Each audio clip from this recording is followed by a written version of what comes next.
Bonjour à tous et bienvenue aujourd'hui donc sur la chaîne Formation et Inclusion sur une thématique VAE. Donc, j'ai le plaisir de recevoir là, tout le monde est en train de se connecter, Monsieur Olivier Gérard et Isabelle Merlier. Donc, nous allons aujourd'hui évoquer la thématique de la VAE, la réforme. On va rappeler simplement quelques points brefs de la réforme. Et ensuite, on va vous parler des opportunités qu'il y a. Et puis, entre-temps, bien évidemment, on fera un petit point sur la VAE à ce jour. Donc, en attendant que M. Gérard se connecte, il est en train de se connecter, il arrive. Isabelle, je vais te laisser te présenter. Très bien, merci beaucoup Nathalie. Merci beaucoup pour l'invitation sur ce sujet VAE que je défends depuis tellement d'années et dont je suis contente que les réformes vont le mettre en tout cas sous les feux du projecteur. Il y a tellement de belles choses à faire avec la VAE. Donc moi, Isabelle Merlier, je suis fondatrice et consultante pour le cabinet ProSkills RH. C'est un cabinet qui existe depuis 17 ans. J'accompagne les acteurs de la formation sur les différents dispositifs formation et structuration aussi des activités formation. J'accompagne aussi la certification Calliope et j'accompagne également à la certification professionnelle RSCH et RNCP. On aura peut-être l'occasion d'en parler avec Nathalie, Focus VAE sur ces certifications professionnelles-là. Et je serai ravie de répondre à toutes vos questions concernant le beau sujet qui nous attend. Alors, Monsieur Gérard, est-ce qu'il est là? Oui, il est là, je le vois, mais vous ne le voyez pas. Alors, donc on va commencer gentiment. Donc, voilà, normalement, on a Monsieur Gérard en ligne qui a quelques petits problèmes de connexion, mais qui arrive. Donc, comme je vous le disais, on va rappeler le cadre de la réforme et ses principales évolutions. On va évoquer brièvement France VAE. On va parler des opportunités pour les entreprises et les salariés, des opportunités pour les associations et les bénévoles. Et ensuite, il y aura bien évidemment un temps d'échange et de questions-réponses. Donc, voilà, en attendant qu'Olivier se connecte, les aléas du direct, messieurs, dames, désolé. Donc, bien évidemment, s'il y a des questions, on y répondra après. Vous pouvez les poser en attendant dans le chat. On sélectionnera, s'il y a beaucoup de questions, ça dépend du volume de questions. Donc, pour un petit rappel, contexte de la réforme de la VAE. Donc, ça a été introduit, ça remonte quand même déjà maintenant. Ah, Monsieur Gérard, je suis ravie. Voilà. Me voici. Excusez-moi, j'arrivais pas à choper les boutons verts. C'est pour ça. C'est pas grave. Du moment que vous êtes là, moi, ça me va. C'est le principal. Donc, je vais vous laisser vous présenter quand même, Monsieur Gérard. Oui, bonjour à tous. Donc, je suis le chef de projet de la mission France VAE, le préfigurateur du futur service public de la VAE. Très bien. Et puis, comme vous avez pu entendre, je commençais gentiment à présenter le contexte de la réforme. Et voilà, 2002. Et puis en 2022, donc la réforme a commencé à s'amorcer. Simplification, modernisation. Voilà, donc l'objectif de cette réforme, c'est de tripler quand même le nombre de personnes qui vont dans cette démarche VAE. C'est vrai que la VAE, pendant longtemps, elle a été méconnue parce qu'elle paraissait un petit peu obscure. Beaucoup de candidats commençaient la démarche et n'allaient pas au bout. Moi-même, j'ai accompagné des candidats sur la VAE à l'époque qui ont arrêté en cours de chemin. C'était quelque chose d'extrêmement frustrant. Mais depuis, il y a quand même pas mal d'évolutions qui sont assez notables et qu'il faut justement communiquer dessus afin que tous les acteurs puissent se saisir de l'ensemble des opportunités. Donc, maintenant, on a un accès plus universel à la VAE. Donc, maintenant, avant, on avait 1 an d'expérience. Maintenant, plus besoin. Il faut une expérience pertinente. Donc, il faut juste que le candidat puisse justifier d'une expérience lui ayant apporté les compétences requises pour l'obtention de la certification en question. Et quand je dis certification, c'est aussi bloc. Parce que du coup, voilà, ça suit la logique. La possibilité maintenant de pouvoir valider un seul bloc de compétences. Avant, on n'avait accès qu'à l'ensemble d'une certification, ce qui pouvait aussi ralentir les projets et les démarches VAE. Maintenant, on peut accéder à la VAE bloc par bloc. Et enfin, renforcement de l'accompagnement avec les architectes. Justement, Isabelle est architecte. L'allongement de la durée du congé de VAE. Il y a eu justement un décret le 10 avril qui a donc officialisé cette durée à 48 heures. Et il y a aussi voilà, des nouvelles possibilités de financement. Donc ça, c'est un bref rappel parce que le sujet du jour, c'est pas vraiment ça. C'est aussi parler, bien sûr, France VAE, mais des chiffres à ce jour et justement de l'ensemble des possibilités. Donc, Monsieur Gérard, France VAE, superbe portail qui a été lancé maintenant depuis juillet 2023, je crois. C'est ça. Donc, 200 certifications à ce jour. Industrie métallurgique, grande distribution sanitaire et sociale. Donc, ouverture le 25 juillet. L'objectif de cette plateforme, c'est d'informer les candidats à la VAE et de leur fournir une interface pour réaliser leur parcours et d'accueillir les professionnels tels qu'Isabelle et leur fournir une interface de gestion. Et puis aussi, à terme, pour les certificateurs, enfin là, c'est déjà, vous nous direz justement pour les certificateurs, qu'est-ce que ça va avancer. Je sais qu'il y a des choses qui sont encore en cours. Et région, branche et tout. À ce jour, candidature. Alors là, je vais vous laisser quand même présenter ces superbes chiffres. Oui, merci beaucoup.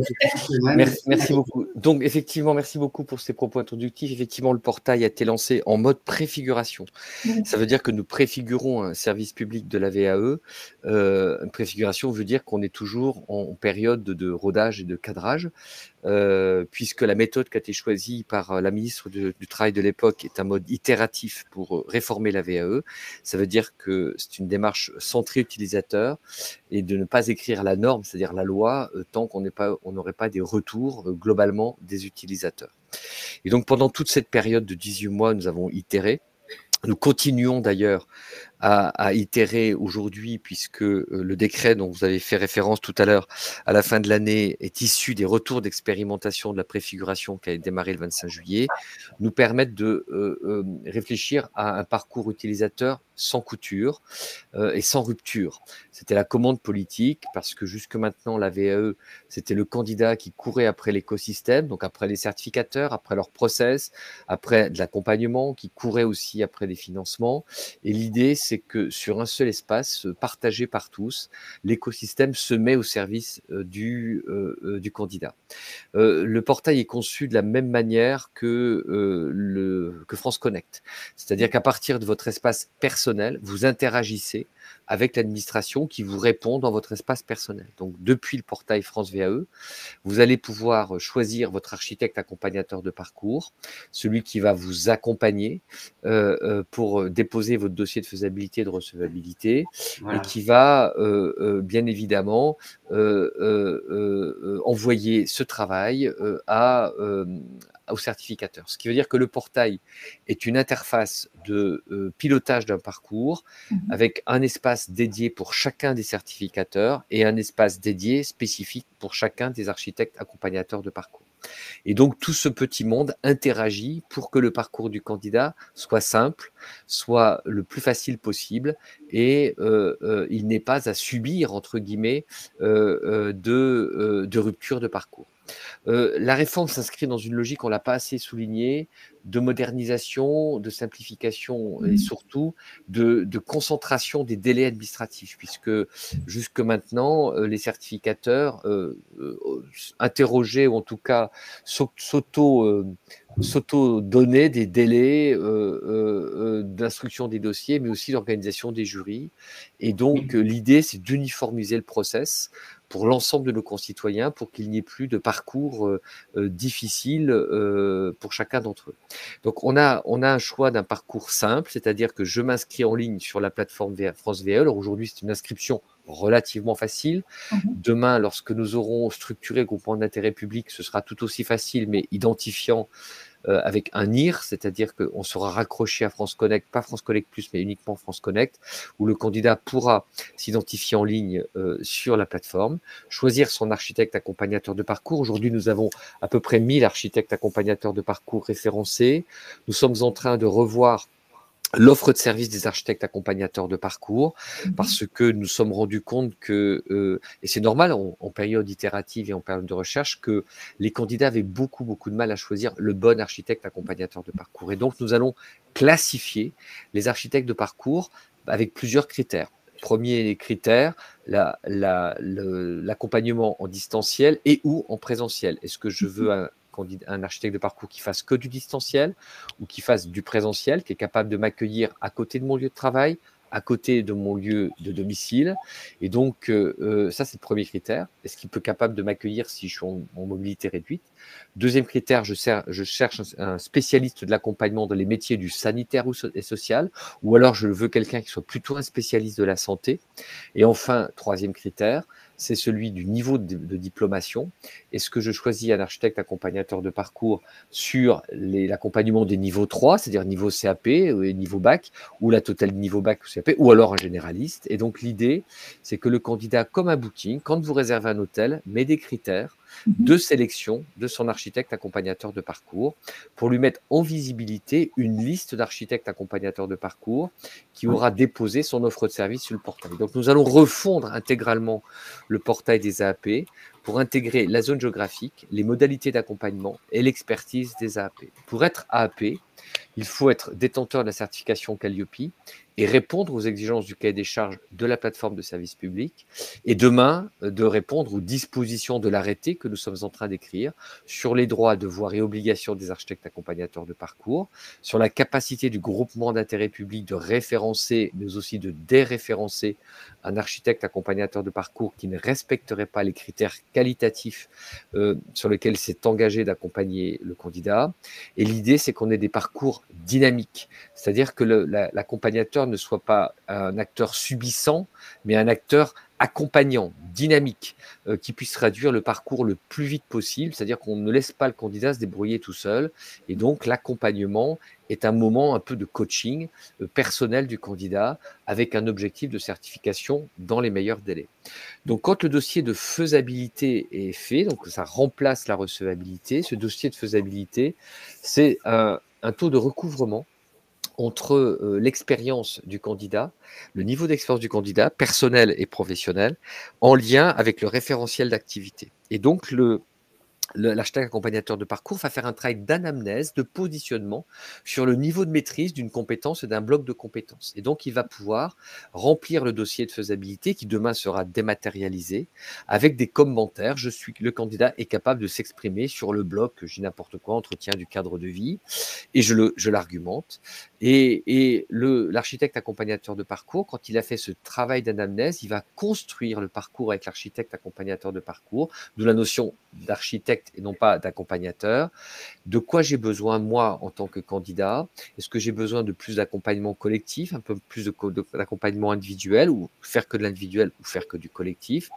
Il me manque un prérequis obligatoire pour obtenir la certification, je pense un prérequis réglementaire, une formation SST, un FGSU. Je ne suis pas à l'aise en bureautique, j'ai un mémoire à présenter, je voudrais 2 ou 3 jours de renforcement en Word.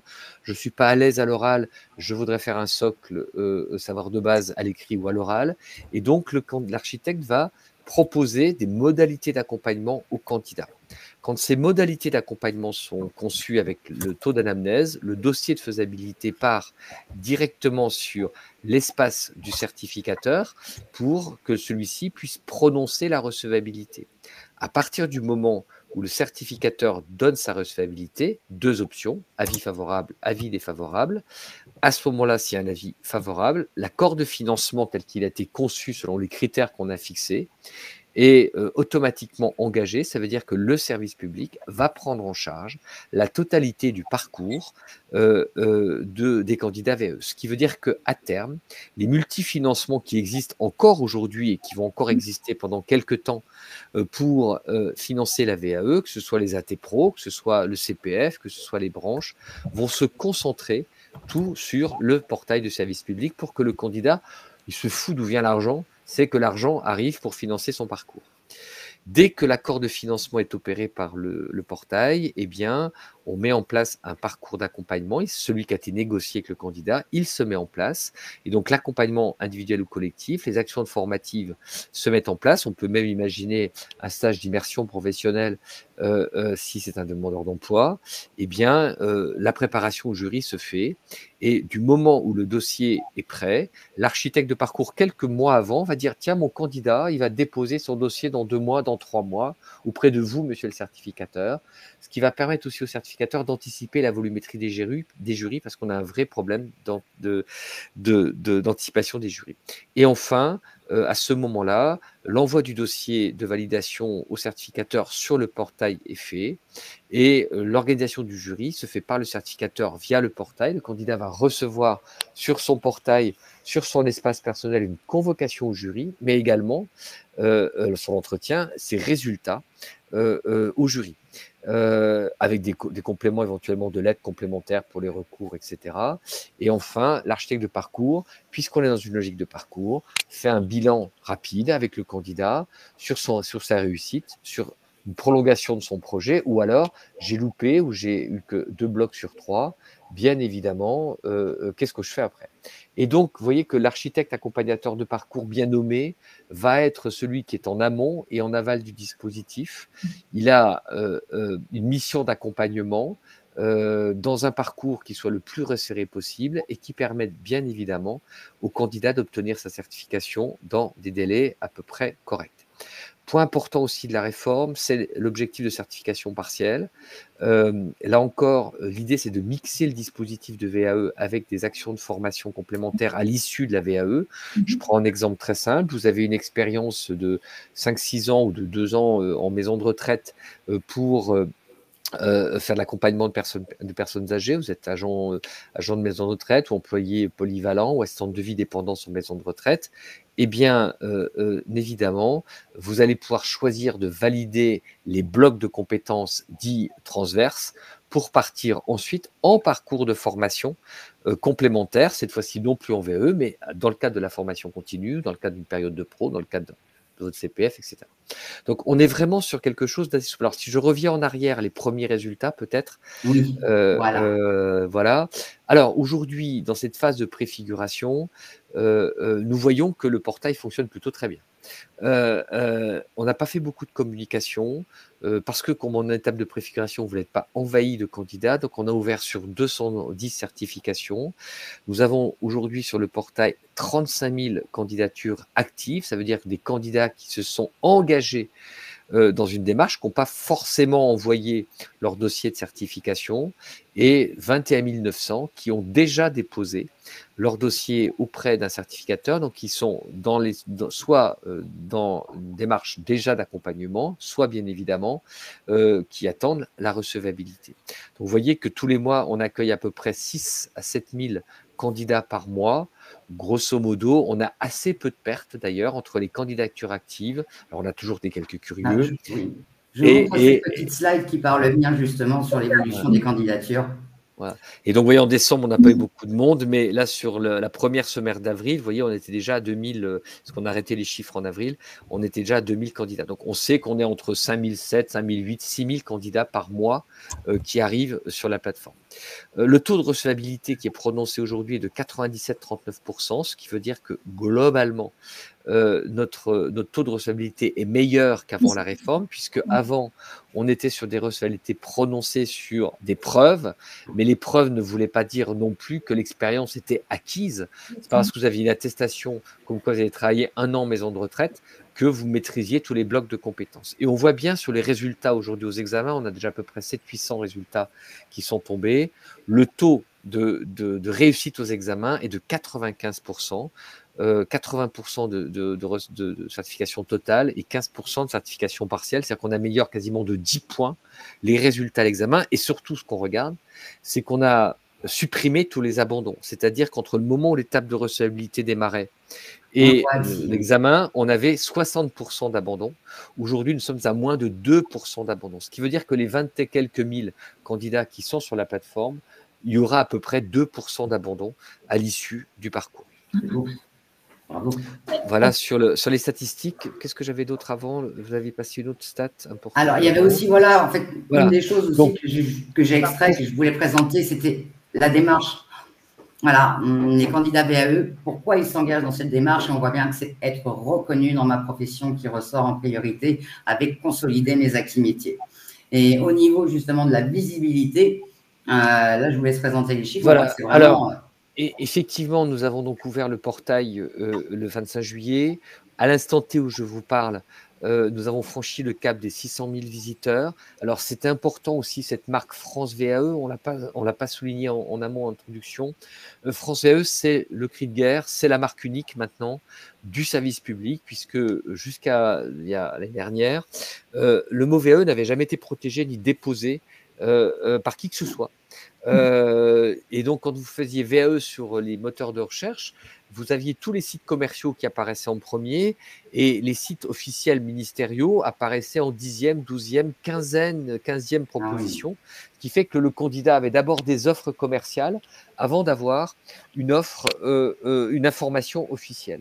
Et donc, tout ce travail que nous avons fait de dépôt de la marque et de protection de la marque fait que nous avons rendu inviolable le nom de la marque France VAE qui est attaché au logo et qui est attaché au logo du gouvernement, ce qui veut dire que personne ne peut s'approprier le logo et la marque pour s'en servir à but commercial. Et à aucun moment, personne ne peut prendre Juliette France VAE, comme on l'a fait sur le compte personnel formation, puisque si vous faites Juliette France VAE, nous allons vous attaquer immédiatement pour usurpation de la marque. Et le compte personnel formation, eux, n'avaient pas protégé ni leur marque, ni leur environnement de marque. Ce qui veut dire que derrière, il y a eu plein de petits malins organismes de formation qui ont créé des déclinaisons de mon CPF en customisant le logo, voilà, etc. Et donc, de ce fait, cette marque protège aussi l'usager sur le fait que quand il tape France VAE, eh bien, il est sur le portail du service public.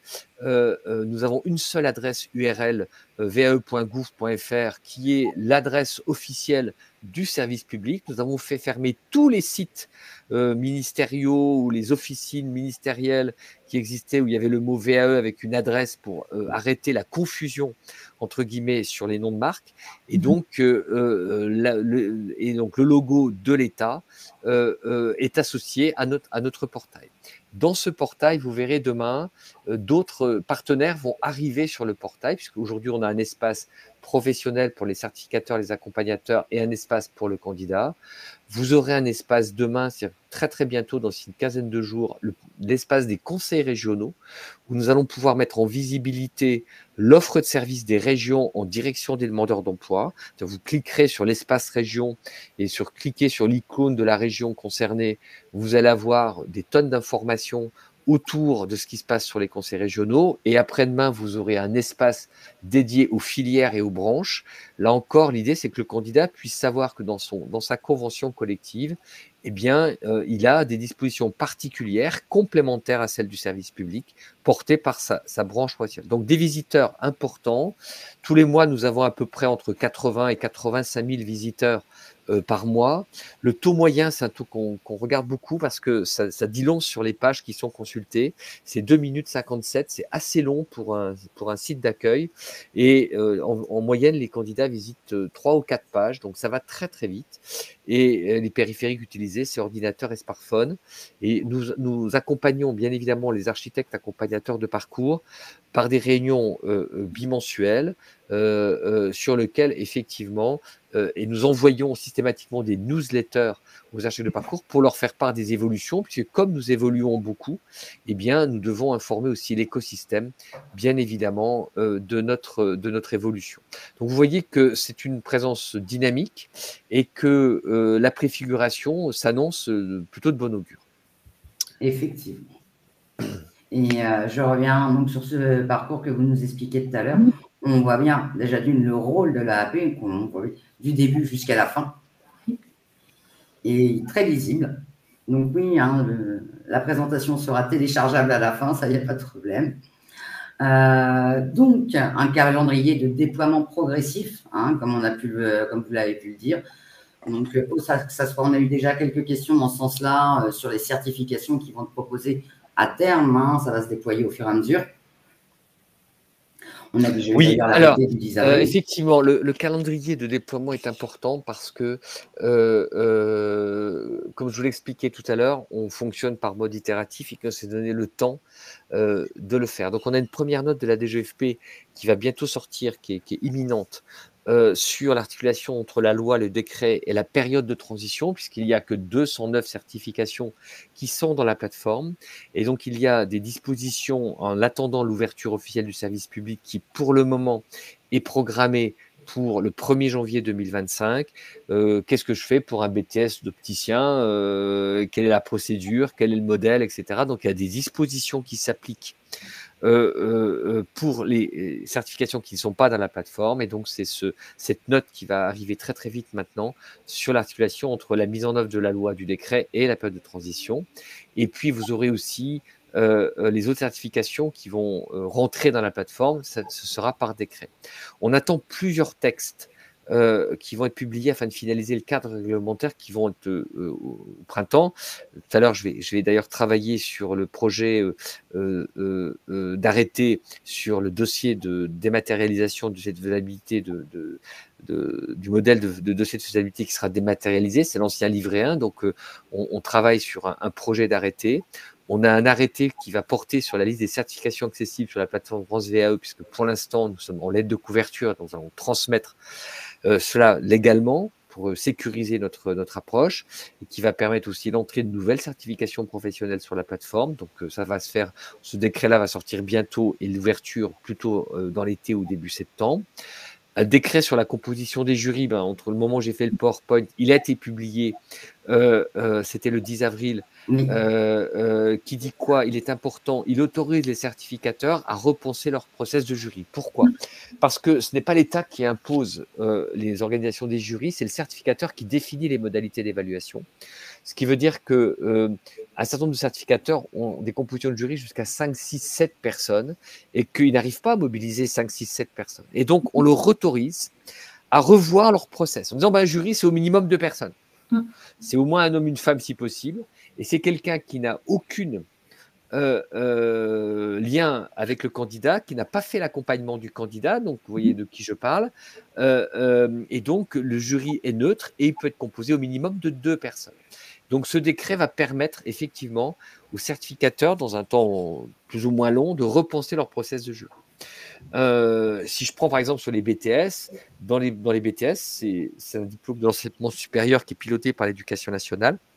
Il est prévu, normalement, dans les textes du BTS, que le jury doit être composé de 3 personnes, dont une minimum qui est un enseignant-chercheur. Évidemment, il n'y en a jamais. Donc, pour faire des jurys, c'est compliqué. Et donc, ça va être aussi de permettre aux certificateurs de toiletter leur process de jury. L'objectif, c'est de passer de 25 000 candidats à 100 000 candidats. Donc, ça veut dire que de multiplier par 3 le nombre de jurys.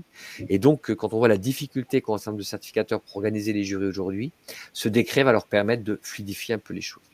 L'arrêté précisant les modalités des missions et des obligations de règles de parcours, j'en ai parlé tout à l'heure. Nous avons un atelier encore la semaine prochaine à la DGFP là-dessus, c'est de voir qu'est-ce qu'on met, qu'est-ce qui est dans, comment on articule les textes, la loi, le décret, l'arrêté sur les droits, devoirs, obligations, la capacité du GIP à référencer des référencés et la logique de sanction d'ester en justice, c'est-à-dire tout ce qu'il y avait dans le décret, notamment sur la qualité pour le CPF qui est sorti l'année dernière. Et nous allions y rajouter aussi, bien évidemment, toute la gestion de la sous-traitance et le respect de la sous-traitance. Donc les dispositions qui sont dans le décret sur le CPF vont être écrites dans le décret sur les architectes accompagnateurs de parcours. L'idée, c'est qu'on n'ait pas une cascade de sous-traitance sur l'accompagnement et donc on aura les mêmes obligations, les architectes de parcours auront les mêmes obligations que pour le CPF.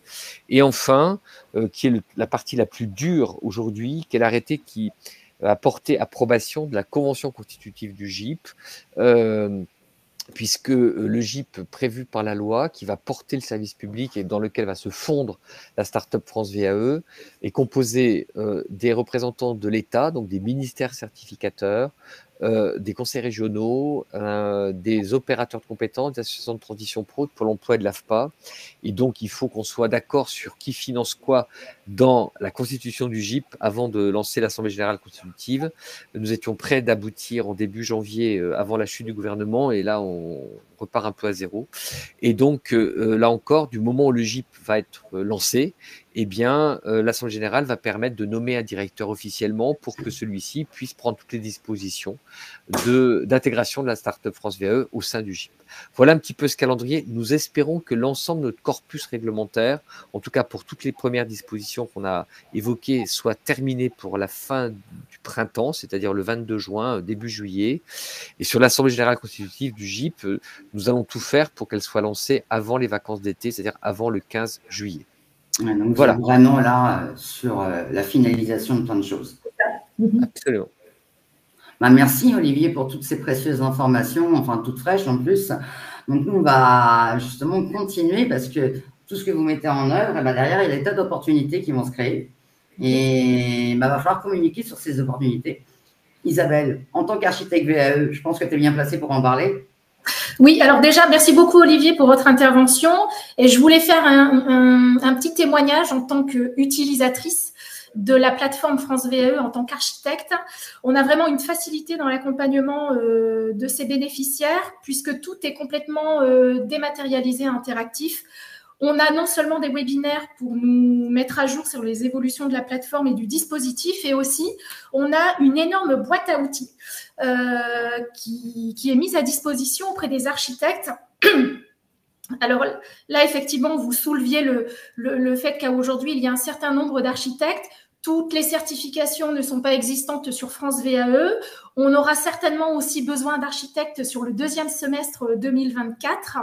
Et donc, j'invite tous les grands professionnels de la compétence et de l'accompagnement peut-être à analyser les opportunités, en tout cas d'aller s'inscrire sur France VAE.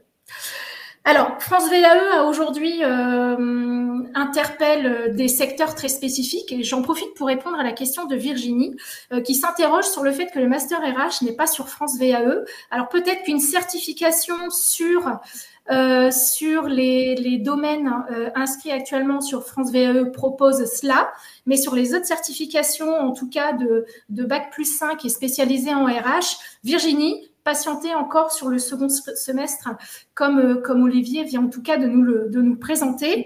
Et donc avec Nathalie maintenant, on va plutôt vous reparler de la VAE au-delà de France VAE. Donc le dispositif VAE tel que moi je l'accompagne depuis quelques temps maintenant, et aussi comment l'intégrer en tout cas dans le monde de l'entreprise. La VAE sur son champ juridique est bien une action individuelle. Cette action individuelle, tout comme le bilan de compétences, peut être co-accompagné, co-construit et aussi co-financé avec un employeur. Alors, l'employeur aujourd'hui n'est pas obligé d'être un grand compte pour pouvoir proposer le dispositif, en tout cas sensibiliser le dispositif VAE auprès de ses effectifs. Il fait partie en tout cas d'une réflexion stratégique en compétences. Ça fait partie, pour le peu que je connaisse, d'une politique RH, mais en tout cas aujourd'hui une TPE qui a 1 ou 2 salariés peut intégrer cette stratégie VAE dans sa politique RH, aussi petite soit-elle. En tout cas, les opportunités, en tout cas, sont grandes. Donc, Nathalie nous a préparé une slide pour relater un petit peu les différents grands leviers d'opportunités. Donc, la VAE sert effectivement à valoriser des compétences quand on a embauché effectivement une personne et qu'elle a une certaine forme d'expérience, pour en tout cas la fidéliser et reconnaître son implication dans l'entreprise et dans son métier. On peut lui proposer le dispositif VAE. Donc, quand je dis on, soit le dirigeant de la TPE, soit le référent RH, soit, pourquoi pas aussi, faire appel à un prestataire externe. Comme on disait tout à l'heure, Olivier, comme disait, voilà, une personne, on peut lui proposer, elle a déjà une expérience, elle peut valider un bloc de compétences. Et on peut ensuite imaginer, lors de son parcours interne en entreprise, l'obtention d'un titre avec de la formation interne. Complètement.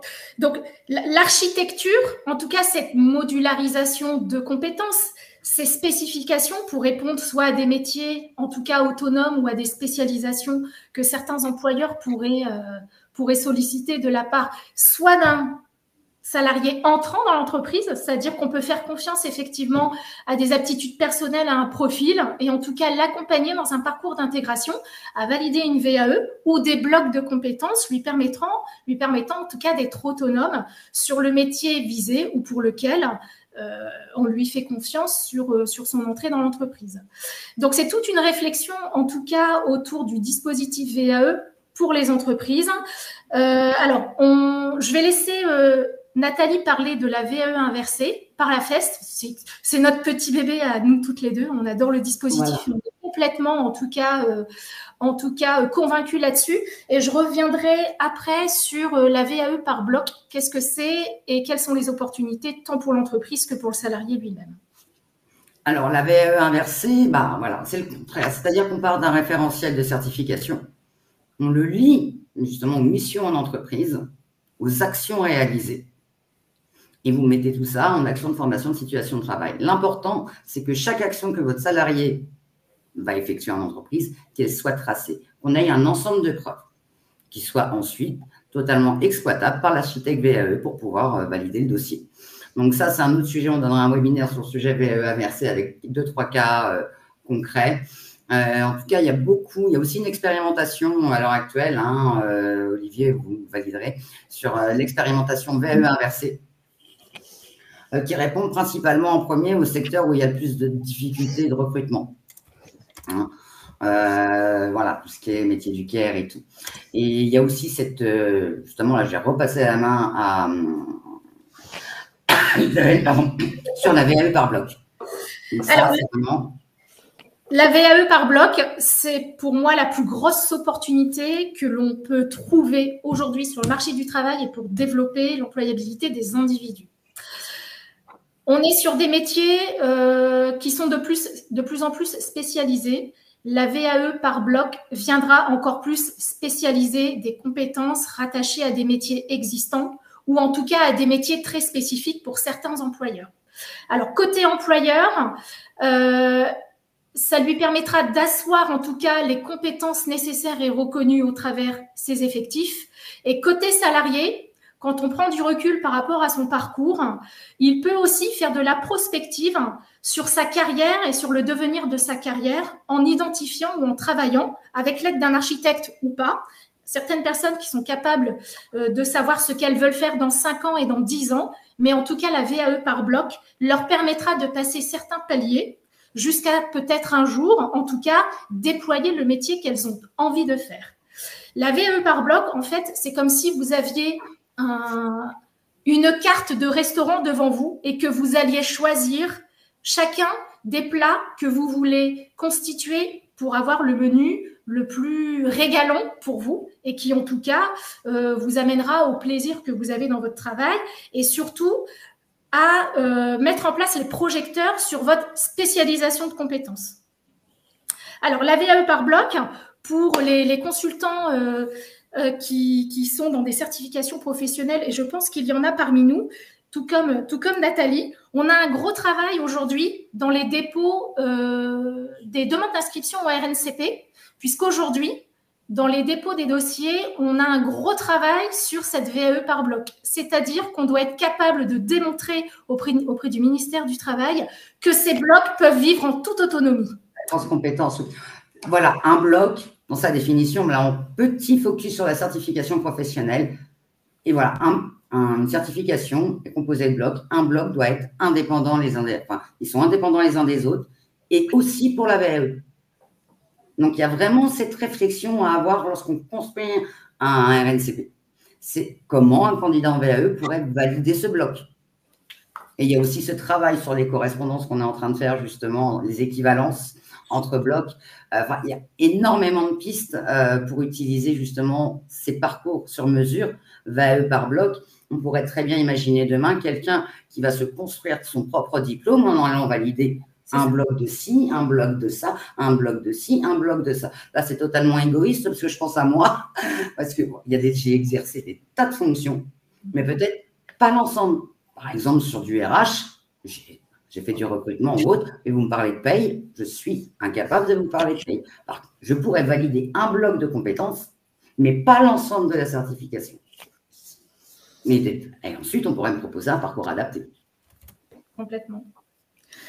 Donc, la certification par bloc, elle rentre vraiment dans une logique d'employabilité permettant l'adaptation au changement, donc soit choisi de la part du salarié ou de l'individu lui-même, ou subi, c'est-à-dire sollicité par son employeur, ou en tout cas pour retrouver son employabilité, et donc tout au long de sa vie professionnelle. Alors, il y a une chose qui est dans sa politique RH, sincèrement, c'est intéressant d'intégrer la VAE, mais surtout de se faire accompagner ou bien d'avoir un architecte interne. Voilà, donc ça répondait à une question que j'ai vue passer tout à l'heure. On répondra après aux questions, oui. Voilà, les grosses structures sont plutôt plus ou moins staffées, même si je trouve que moi, d'un point de vue très personnel, la sensibilisation au dispositif VAE est plutôt très discrète dans le monde de l'entreprise. Ça dépend encore une fois de la politique RH et de l'insertion du dispositif au sein des politiques RH et des politiques compétences. Mais une petite structure qui n'y connaît pas forcément grand-chose, mais qui ait compris en tout cas l'intérêt de développer les compétences de son salarié par la VAE, peut solliciter un prestataire externe qui va accompagner son salarié autant sur la partie administrative que sur la partie architecture, pour en revenir à ce dispositif par bloc. Mais voilà, c'est un sujet, en tout cas, que nous avons sur le feu avec Nathalie, et ça fera l'objet d'un webinaire tout entier sur l'intégration du dispositif. Là, c'était vraiment pour découvrir les opportunités, rappeler le dispositif. Pareil, une autre opportunité que permet cette réforme, c'est quand même pour les associations et les bénévoles. La VAE bénévole, la VAEB, ça va permettre de transformer l'expérience bénévole en une expérience concrète. Donc, c'est un dispositif qui s'adresse à tous les acteurs du bénévolat. Et Dieu sait s'il y en a beaucoup, c'est une véritable reconnaissance. Là, j'accélère un peu pour donner de la place après aux questions. Et juste pour vous montrer que c'est une véritable opportunité. Et pareil, il y aura un webinaire dédié à ce sujet. Voilà les bénévoles en France. Donc, on voit bien qu'il y a une très, très forte population de bénévoles en France. On en a beaucoup qui n'ont pas de diplôme ou qui ont un très faible niveau de diplôme. Donc là, je pense justement aux organismes de formation et associations, peut-être aussi le moyen de proposer autre chose, d'imaginer d'autres synergies pour valoriser les compétences qui sont déployées par ces personnes. Les bénévoles sur le terrain, en plus de ça, c'est généralement des gens qui donnent de leur temps, qui sont très investis. Et bien ça se valorise. Et du coup, c'est des tas de leviers pour une association aussi, pour recruter des bénévoles. C'est attractivité, rétention, professionnalisation reconnue des actes menés en dehors du cadre professionnel, qui sont aussi des compétences. Image positive aussi du statut de bénévole. Et pour le bénévole, reconnaissance officielle, valorisation des compétences, motivation renforcée. Petite chose, la plateforme Autre Start-up d'État Diagoriant a sorti une application qui s'appelle Brio, justement dédiée à la mise en avant des compétences validées lors des activités bénévoles. Alors, attention aussi sur ce point-là, ne pas confondre une expérience exercée dans un cadre bénévole et une expérience professionnelle. La VAE est bien une validation des acquis de l'expérience professionnelle en premier lieu, dans lequel on peut y adjoindre une expérience à titre personnel. Je prends un exemple très simple. C'est pas parce que vous avez pris un congé parental pendant 3 ans pour vous occuper de vos 2 enfants ou pendant 6 ans pour vous occuper de vos enfants, vous êtes légitime à avoir un CAP petite enfance. C'est pas parce que vous avez été aidant familiaux, vous êtes occupé de vos vieux parents jusqu'à la fin de leur vie pendant 4 ou 5 ans ou 6 ans que vous pouvez bénéficier d'un ADVF. J'explique très clairement. Un geste fait dans un cadre professionnel n'est pas un geste fait dans un cadre familial. Par exemple, sur un truc très simple, la toilette d'une personne âgée, on fait pas la toilette de son père ou de sa mère comme on fait la toilette d'un client. On ne distribue pas les médicaments quand on est assistant de vie dépendance, on donne les médicaments à son père ou à sa mère. Tous ces gestes sont des gestes professionnels. Donc attention de ne pas non plus leurrer les bénévoles sur le fait que parce qu'ils ont depuis 10 ans, ils tiennent la buvette du club de foot, qu'ils peuvent avoir un CAP de serveur ou de barman. Non, bien évidemment. Donc l'idée, c'est que le bénévole puisse, à partir de son expérience professionnelle, valoriser également en complément de parcours pour conforter son expérience, il puisse valoriser ses expériences faites dans un cadre bénévole, ou alors, deuxième solution, de lui permettre de démarrer un parcours d'accès à la qualification en validant peut-être 1 ou 2 blocs de compétences d'une certification reconnue. Donc, Voilà. on n'est pas sûr. J'ai fait pendant 10 ans aide familiale, j'aurai mon ADVF. Par contre, je peux négocier ou je peux faire valoriser un certain nombre de choses en matière de compétences transverses et donc valider effectivement un certain nombre de blocs, mais ensuite repartir en parcours de soins. Donc, les politiques ont des fois un peu été rapides sur la VAE bénévole, ce qui fait que ça générait beaucoup de confusion, et notamment des gens qui disent bah ouais, moi je me suis occupé de mon père depuis 10 ans, je suis aidant familial, je vois pas pourquoi j'aurais pas droit à un ADVF. Voilà, c'était une des questions que je voulais vous poser sur les aidants familiaux. On a entendu beaucoup de choses justement. C'est la même chose. Voilà, c'est-à-dire qu'un un aidant familial, c'est un aidant familial, c'est pas un professionnel. Je ne fais pas la même chose avec mon père ou avec mon enfant que je le fais pour un client. Faire une toilette d'une personne âgée, c'est des gestes techniques qui ne sont pas les gestes qu'on pratique quand ce sont ses propres parents. Faire la lessive, même de faire la lessive. Si moi je vous demande de faire une lessive, tout le monde sait faire une lessive, mais si je vous demande très précisément de faire une lessive, une personne âgée dépendante, il y a des règles de température, d'hygiène, de produits que nous, en tant que particuliers, on n'applique pas. Ça s'appelle des gestes professionnels. C'est comme quand on cuisine un gâteau à la maison, ce n'est pas la même chose qu'une pâtisserie. Exactement. Donc c'est exactement la même chose. C'est-à-dire que ça va donner des facilités aux candidats mais dans une nous permettre d'identifier des compétences, un axe pour pouvoir au mieux l'orienter ensuite derrière un vrai parcours professionnalisant. L'intérêt de Diagoriant aussi sur leur application, c'est de pouvoir dire tiens, dans quel métier je pourrais aller me former pour être moins loin de mon orientation. Et donc, la VAE est un outil, c'est un outil parmi d'autres sur la population des bénévoles ou des aidants. Mais ce n'est pas l'outil essentiel. Il faut vraiment… Non, ce n'est pas l'outil essentiel, c'est un des parce que on a eu le ministre de la Cohésion sociale qui a fait un grand texte sur les bénévoles, qui a fait des ravages dans l'opinion publique parce qu'on avait l'impression que les bénévoles, ils pouvaient tous valider un diplôme. Et les ministères certificateurs, ils étaient ravis. Ça dépend de l'expérience. J'imagine. On va passer aux questions. On en a quelques-unes. Alors, y a-t-il une possibilité de connaître les architectes sans s'inscrire sur France Compétences? Sur France Compétences VAE, je veux dire. Alors, j'ai vu pas mal de questions. Je les ai cochées, celles auxquelles j'allais pouvoir répondre très très vite. Non, les AP sans s'inscrire sur vous ne pouvez pas les connaître. Par contre, demain, quand il y aura un espace pour les projets collectifs, les employeurs auront accès aux architectes accompagnateurs de parcours référencés sur la plateforme, puisqu'on aura la 4e vitrine de la plateforme sera les porteurs de projets collectifs. Donc, en l'occurrence, les certificateurs, mais aussi les AT Pro, mais aussi les employeurs. Les échanges sur les RNCP, ça va être progressif. Je n'ai pas le calendrier. Nous avions prévu un premier élargissement en avril et en septembre. Il ne vous a pas échappé que Bercy était passé au milieu de tout ça pour les crédits budgétaires et que donc l'ambition d'ouvrir au 1er janvier 2025 risque d'être un peu compromis faute de budget, ce qui veut dire qu'il y aura les 2 dispositifs de financement qui vont rester entre guillemets commun pendant quelques temps. Un AP pour l'entreprise dans un prestataire de VAE, oui, ça ne peut être qu'un prestataire externe. Il n'est pas prévu que des architectes de parcours, les centres de formation internes des entreprises se fassent référencer comme AP, parce que là on est juge et partie. La VAE est un projet personnel du candidat, qui peut être un projet concerté avec l'entreprise, mais ce qui veut dire que le partenaire d'accompagnement est obligatoirement externe. En tout cas, sur l'étape de faisabilité, c'est pas possible que ce soit autre chose.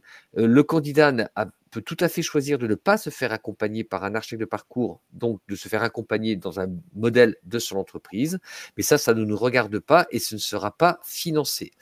Est-ce que le certificateur qui met en place le parcours accompagnement alors, ça ne se fasse pas comme ça.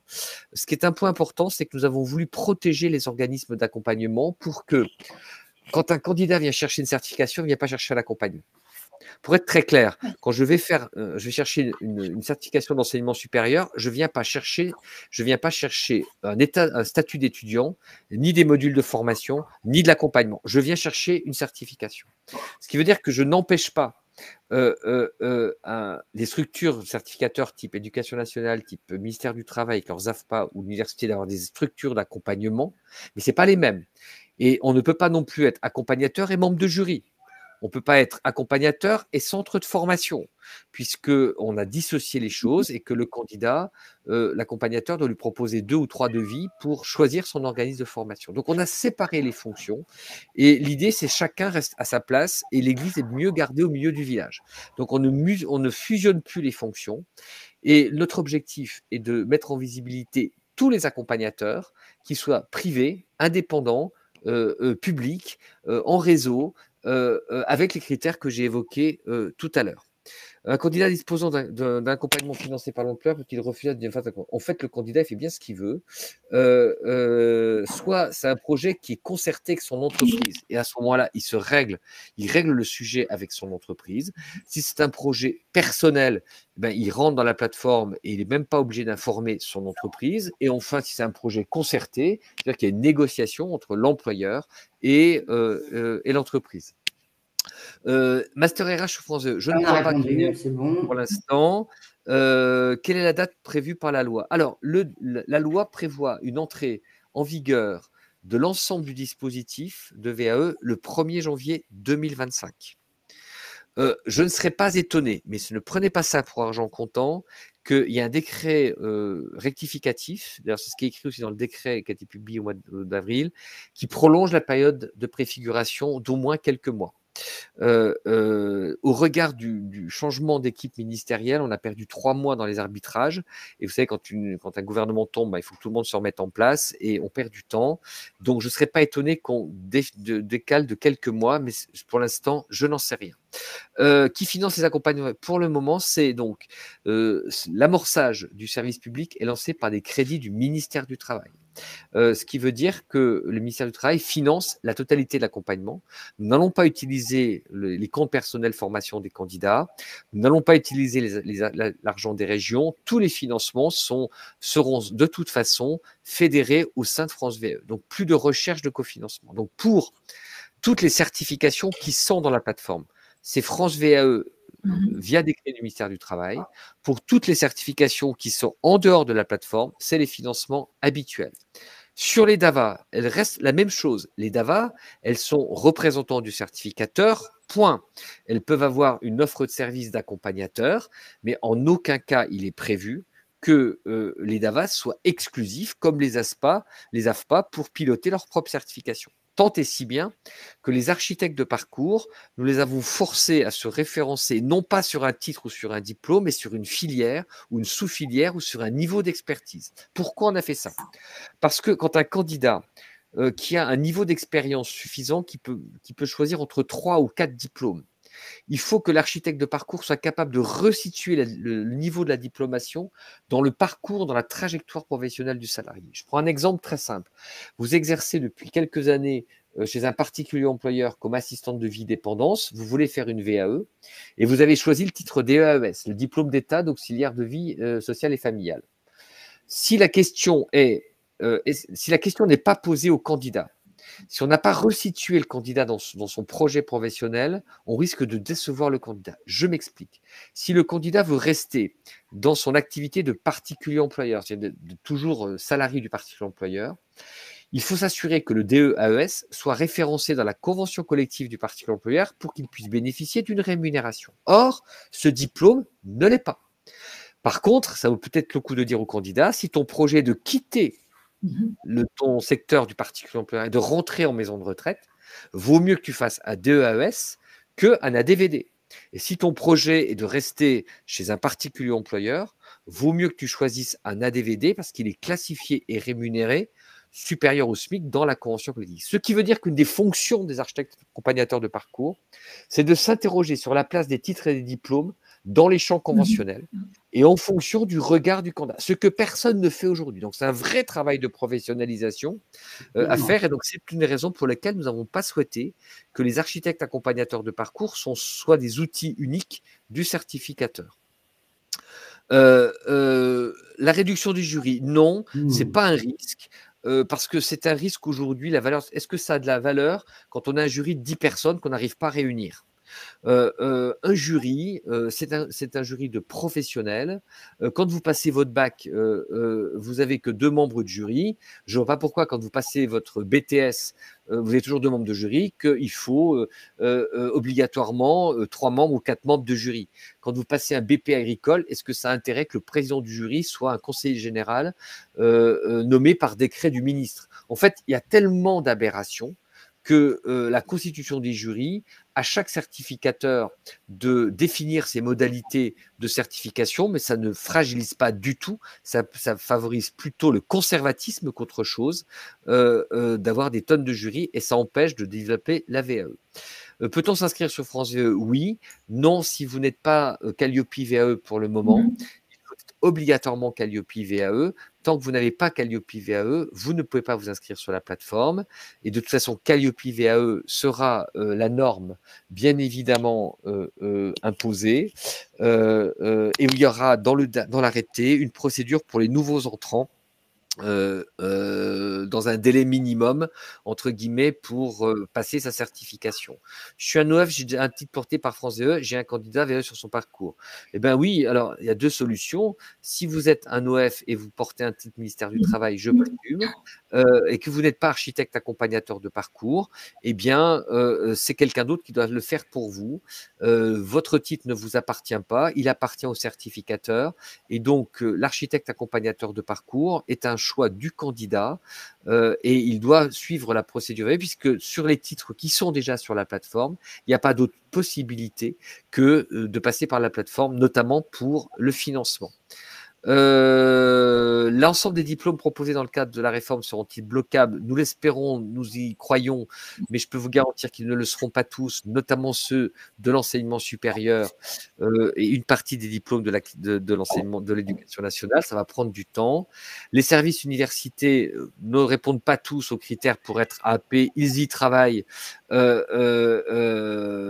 où ils ne viennent pas sur la plateforme.